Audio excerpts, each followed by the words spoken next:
après son service militaire, pendant lequel il fit la rencontre décisive à Istanbul du poète Jacques Prévert. Il dirige successivement l'hôtel de Wagram, rue de Rivoli, puis l'hôtel Grosvenor, sur les Champs-Élysées, et s'installe dans le quartier du Montparnasse au 54 de la rue du Château, qui était une bicoque ayant jadis abrité le commerce d'un marchand de peau de lapin, et qui devient l'endroit de rencontre du mouvement surréaliste. C'est en fait un logement collectif, qui accueille tous les amis désargentés de Duhamel.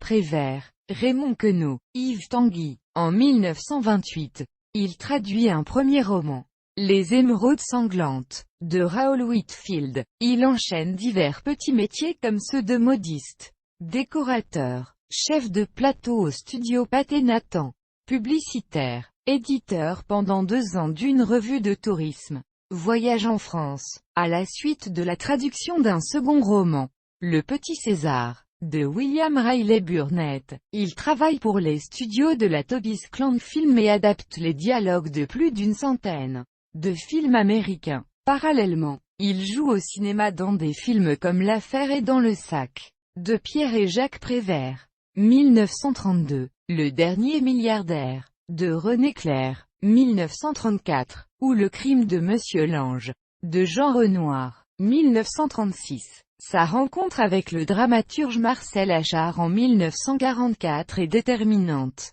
Celui-ci lui fait découvrir 2 romans noirs de Peter Chenet. Enthousiaste, Marcel Duhamel les traduit et propose à Gallimard de les publier dans une nouvelle collection. En octobre 1945, il crée la série noire, et il dirige cette collection jusqu'à sa mort en 1977, popularisant ainsi le roman noir américain.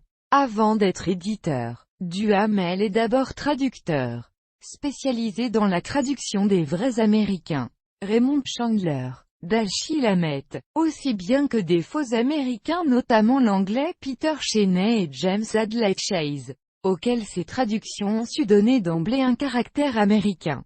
À Michel et Boris Vian, il a confié la traduction du roman Les femmes sans balance, Ladies Don't Care, de Peter Chenet, et plus tard, Boris traduit de Chandler, l'afflux de vrais et faux Américains de la série noire. Perry Stewart, français, John Amila, français, Carter Brown, anglais, a naturellement une grande influence sur le futur américain Vernon Sullivan. Dans les années 1940, Duhamel, grand amateur de jazz, est un des piliers des caves de Saint-Germain-des-Prés, une figure du monde du papier, et un personnage prestigieux pour son élégance royale. Dans le manuel de Saint-Germain-des-Prés, Boris Vian brosse ainsi son portrait.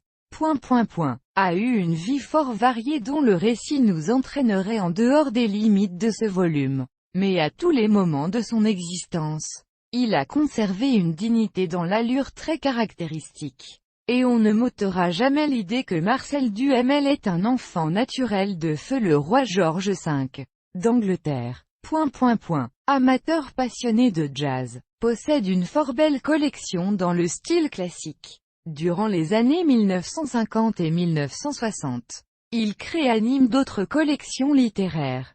Série Blême, et Panique, Gallimard, Oscar, de Noël, Aux Tensions, Z. Il mène en même temps une activité de traducteur des œuvres de John Steinbeck, Ernest Hemingway, Richard Wright, Erskine Caldwell, Irwin Shaw et de nombreux auteurs de romans noirs. Il s'agit plutôt de réécriture, car Duhamel s'éloignait beaucoup des textes originaux, en les coupant et en modifiant le style.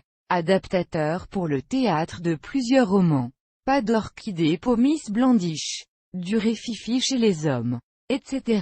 Marcel Duhamel a aussi signé une autobiographie. Raconte pas ta vie, Mercure de France, 1972.